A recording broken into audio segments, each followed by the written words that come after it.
Hey, what's up, YouTube? It's Richie from Boston. It is the 21st. It's September. It's the year 2025. That's what they tell us. It's all we got to go on. So there it is. At any rate, I've been off grid, and I'm currently off grid right now. I'm in the high desert right now in an undisclosed location. And there's a lot going on right now. There's an absolute lot going on. So I'm going to try to cover it as succinctly as humanly possible. But the first thing I want to get into is Al-Qaeda. All of a sudden, once again, we're being threatened by Al-Qaeda. And I find that really queer, especially when you have entities like Palantir.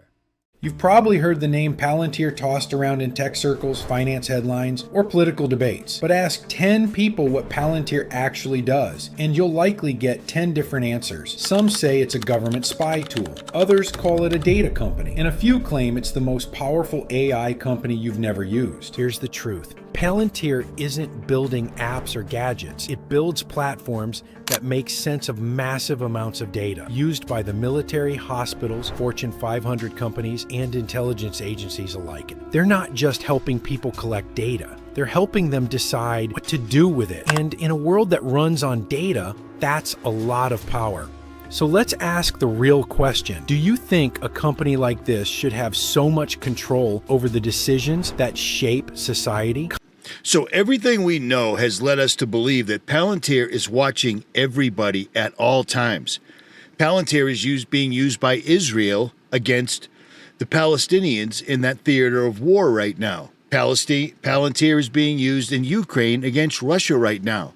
Palantir is being used in the United States right now, and they're using it in replacement of a 2003 bill Congress tried to pass where the government was going to do what Palantir is doing. After 9/11, the government wanted to spy on every single solitary American citizen all the time through every avenue humanly possible, and people found out, and somehow back in 2003, it got voted down. So it didn't pass. That bill didn't happen. The government couldn't monitor us 24/7, all day, every day. But fortunately for them, Palantir stepped in and took up that very role. So the Congress voted down that law, and Palantir just picked it up anyways. And yet, we're still being warned right now that Al-Qaeda is now suddenly, for whatever reason, Al-Qaeda's here, for whatever reason, they're back, they're in the United States, and everybody's very upset, and we have to watch out and don't gather in large gatherings any place, and they want all the government officials to be careful with their agendas and their itineraries and to get rid of their public badges when they're flying, etc. So which one is it? Is Palantir an all-seeing eye that sees everything at all times? Or is Al-Qaeda just so brilliant that they outsmart us no matter what our technology is? What it is an absolute lie. It's just more of the same. These guys are doing their new world order, and they're going to start killing and blowing people up worse than we've ever seen before whatsoever at all. Period, man. This is the CEO of Palantir, this creepy freak. If transparency is so important to you, why is it so hard to get details about a lot of what you're actually doing, especially programs that don't involve warfighters? That's a very fair question. So transparency around what's being done with the data, the technical transparency, I think we're quite good at. Transparency around our clients, in many cases our hands are tied. There are a lot of clauses in these contracts about what we're allowed to talk about, and we respect that. That's a great escape hatch for you. You know, sometimes you luck into things that work well for you. And one of the biggest places you've been criticized is for your work at the border with immigration and customs enforcement. Was there ever a time that you wished you had not done work for ICE? Absolutely. Completely. You wish you'd never done it? No. You asked, is there ever a time? Did I suffer? Look, everyone in my family thinks voting for Biden is right of center.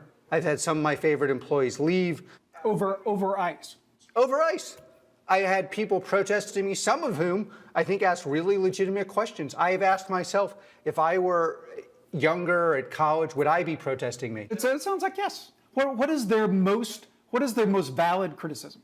That if you are involved in anything that one instance of injustice doesn't tarnish all instances of justice. And I see this question in every single thing we do. And by the way, not just in ICE, I see this with our work with clandestine services. I mean, our product is used on occasion to kill people. This is drone targeting, or what is this? Targeting of all kinds. If you're looking for a terrorist in the world now, you're probably using our government product, and you're probably doing the operation that actually takes out the person in another product we build. So they have this unbelievable product that's watching all of us at all times. Because remember, in 2003, the government wanted to do a program where they were spying on every single solitary American citizen 24/7, because we got attacked on 9/11 by 12 people from Saudi Arabia. So our government's response was to spy on us in every humanly way possible. It wasn't allowed to happen through the various means. So they got a company called Palantir to do it, and now that company is an absolute monster. But with that monster in place, how is it these guys are suddenly a thing again? Do you see what I'm saying? They're putting everything on the table right now. And I'll tell you what, in a real world where Al-Qaeda was real and not our Central Intelligence Agency, MI6, etc., they would be in Israel, knocking things over and breaking stuff. And speaking of Israel, on the 24th of September, in just a couple of days, Israel is going to be broadcasting. They're going to be broadly casting an enormous ritual. Let me tell you a secret. This has never happened before whatsoever at all. Whatever happens, whether it's on television, whether it's in the sky, whether it's any place, do not believe anything you hear or see on the 24th. Israel is summoning something terrific. Right now, the Israeli government is preparing for an event never seen in the nation's history. On September 24th, 2025, Rosh Hashanah, Jerusalem will sound 100 shofars at once, broadcast live worldwide. 100 priests, 100 sacred trumpets, one earth-shaking blast. For over 3,000 years, this holy moment has been intimate, never coordinated like this, never shared with the entire world. Why now? Why 2025? The shofar has always signaled divine intervention, repentance, the presence of God, and, in Christian hope, the coming of the Messiah. 100 trumpets, one coordinated blast, one global audience. Are we about to witness what no generation has ever seen? I totally agree. Israel is going to try to summon something. And whatever that something is, it will be broadcast to all nations all over the world. This is completely crazy. In the middle of everything they're doing right now, they're going to do this. No big deal, nothing to see here. I want you to remember the Pope opening 5 portals. Their words, not ours. They tried to clean it up later. And now all of these holy men, the red heifer, was it real? Was it not real? Who knows? Because Israel doesn't do anything but lie constantly, so it's almost impossible to tell. And lots of people will believe this. And recently, a video put out by the Truth is Stranger Than Fiction YouTube channel touched on something that I had not even realized. It was a great call, kind of groundbreaking by him. And it might play into this because these idiots that took the vaccines will probably believe this, and this is probably why. Listen to this. In this video, Will is going over neural lace and the new competitor for the neural link that's come out. You know, the brain computer interface, or the BCI as they call it, where everybody gets a chip in their head. Well, Will might have found a cheat code that they discovered during the pandemic. So you don't actually have to get one in your head, because if you took the vaccine, you might already have this thing in your head. Check this out. Snowden says he was astonished back then at the access he had at his fingertips, most notably including a computer program that, as he put it, could get inside your thought process. When I think about an instance that really just struck me as, oh my God, we can do this, and that we can do it to anyone, was that people at NSA, analysts, can actually watch people's internet communications, watch them draft correspondence, and actually watch their thoughts form as they type.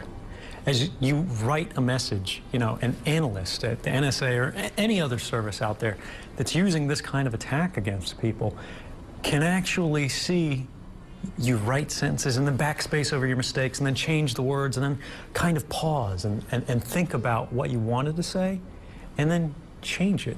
And it's this extraordinary intrusion, not just into your communications, your finished messages, but your actual drafting process, into the way you think.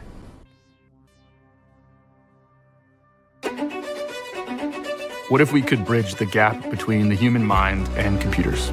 We can use computing to understand the human brain, but also to leverage its full potential. What if interacting with technology was as seamless and intuitive as just having a thought? We can do things like fly a drone, play an instrument, play a game, drive a car, all with just our minds.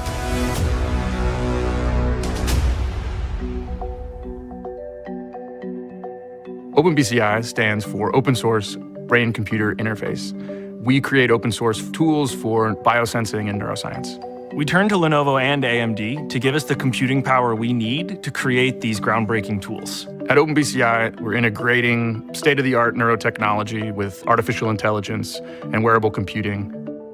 The BCI community is a group of people interested in expanding the capabilities of their bodies and minds. They're passionate about finding ways to leverage technology to assist their lives and the lives of others.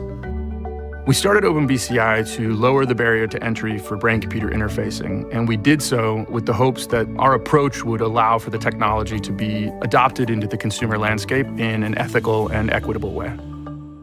The Galia headset is a state-of-the-art wearable device designed to integrate neurotechnology with augmented and virtual reality. It enables brain-computer interface applications. Galia is one of the first, if not the first, available piece of technology that really closes the loop between humans and machines. Okay, keep with me here. Stay with me here because we're getting to a point because this is important. This is something that Will stumbled upon, and I don't even think he realized the magnitude of it until he posted the video, which is why I'm posting the video. This is important because it all ties together. So these guys have come up with something that's a brain-computer interface, or what they call a BCI, a neural lace. It's an implant that goes on the external. It doesn't go over your head. But while he was listening to Snowden talk way back then, he didn't realize what he had heard. Not only can they listen to what you're thinking, but they can put thoughts in your head. That was a long time ago. Just imagine where they're at now. Do you see what I'm saying? Do you understand why this is important now? Because when Israel does their little trumpet thing, all the people with the vaccine, well, you know what? I'm not going to spoil the surprise. Listen. Excuse me? A baking powder? It's a bi-directional brain-computer interface. Not only do we have the ability to record high-fidelity physiological and psychological data from the human mind, but we also have the ability to write back into the human mind. So I thought I'd take a break from all the assassination consternation going on 24/7 right now over the canonization of St. Charlie, and instead take a minute to get caught up on the latest happenings with the brain-computer interface front, as I had noticed a few headlines recently about some new Neuralink test subjects.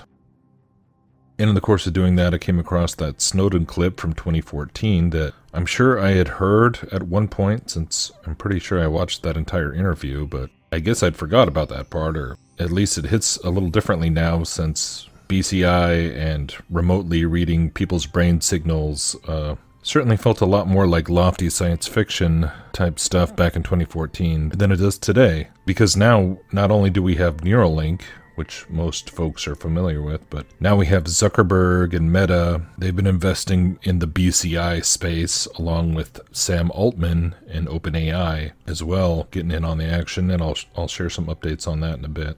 I had also not heard of the Galia headset developed by this OpenBCI, a joint venture of AMD and Lenovo, and they're claiming to help make BCI tech more available to the BCI community. So there they are, laying it right out on the table. Not only can this thing listen to your thoughts and such, but it can write thoughts in real time, in high fidelity, that they can implant in your head. But then listen to this. At the very end of his video, it's a pretty lengthy video. It's about 20-something minutes. But at the very end, he dropped this chestnut. Now, if they already have the ability to read and write signals to the brain, a bidirectional brain-computer interface, as the guy from OpenBCI called it, then won't it just be that much more convenient to be offered all the benefits of BCI without having to fuss with all the messy surgery business of having wires implanted in your skull? If it's like, oh, hey, guess what? Turns out we don't even need to use the chip. Well, you can just have the BCI. And that does have to make you stop and wonder if all of the insanity that went down 4 years ago with the fancy new nanoparticle technology that was rolled out. He's talking about the COVID vaccine. Just for those that didn't catch that, that's the fancy nanotech technology. It's rolled out worldwide. If that might just have something to do with this BCI sales pitch also. Could that have been part of the beta test for, quote, non-invasive brain sensors that are designed to do exactly what this Gallia headset does? Or the wires from the Neuralink? If we think back to the warnings from Edward Snowden, or the predictive programming from Edward Snowden, however you want to look at that, I mean, we're reminded that they certainly didn't ask anyone's permission to turn these new portable communication devices into tracking and surveillance devices. You know, we thought it was all about convenience and safety, and today most people would feel almost incapable of leaving their house without it, even though we used to be able to go off on long trips and fly across the country without having any such device on our person. So have we really become empowered or enslaved? And let me remind you how many hundreds and hundreds from all over the world videos were coming out of people testing their vaccine, and it was giving off a Bluetooth signal. When they were in areas like cemeteries, they were in the middle of stadiums, nobody was around, etc. And the fact that the mainstream fought back against this so hard, well, there was no such thing as that. There was no Bluetooth in the vaccine. Think about it. This is crazy. And to me, this all ties together because BCI's nanotechnology, Bluetooth in the vaccines, and then all this technology just absolutely engulfing us. And magically on the 23rd, Israel's going to do this thing that's never been done before. No matter what you hear or see, don't believe anything unless you can touch it and you're familiar with it. Don't believe anything coming from the sky. Don't believe anything coming from the television. Let me remind you of a video I did many years ago, because this should be old news by now, because it is. So a subscriber sent me a link to this video, and this video is from a YouTube channel called the 4th PSYOP Group, which is a United States Army group. And here's their info if you want to join up, or you want to join, or you want to text them. All their info is right here. But this is what the Army wants you to know about psychological operations.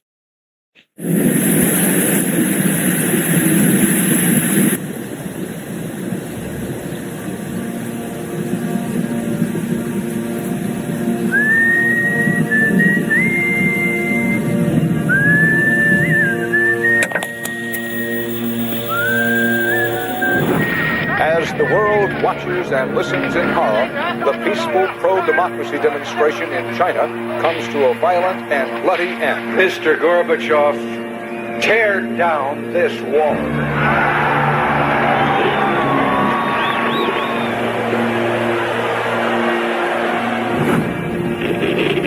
Wolves hiding nearby, whispering do or die around me.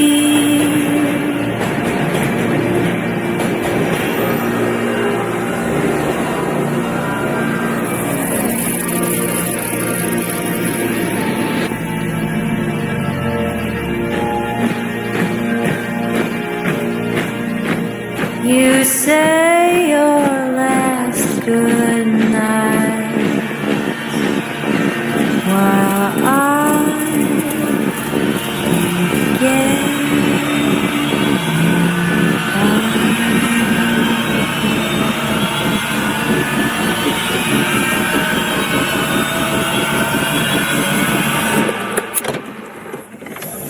is another very important phase of warfare. It has as its target not the body, but the mind of the enemy. The target of psychological warfare is against the enemy's mind. It is words and ideas. Ammunition used by Cybar.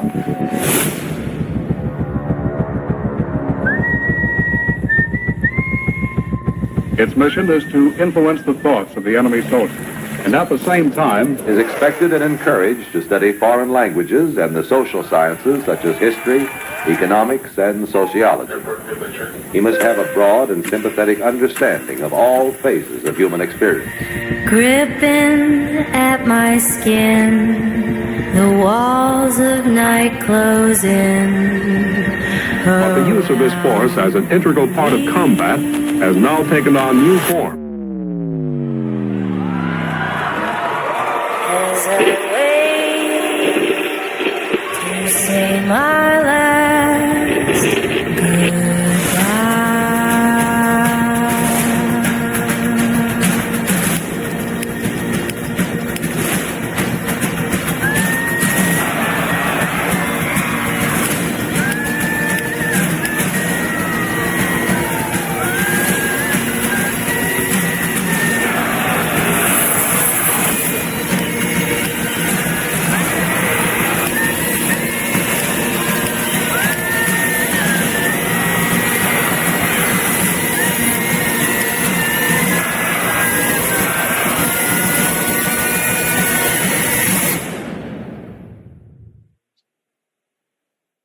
War soldiers.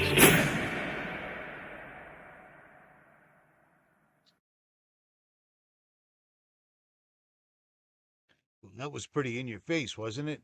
I mean, they just basically explained so many things. So many things.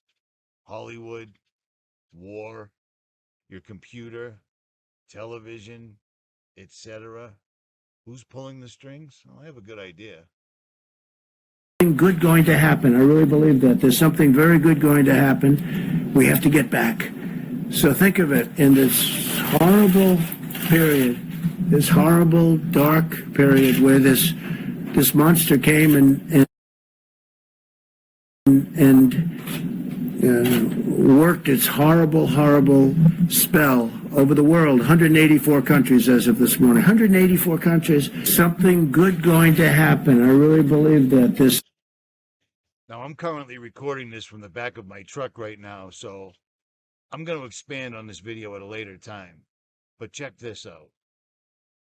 So the reason I reposted that was I did that back during the lockdowns.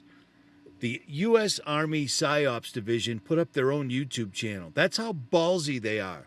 They know that nobody's paying attention except people like us, and they're on the internet dealing with people like us. And if you recall, after I put that video up, I said, chances are my channels will be gone soon.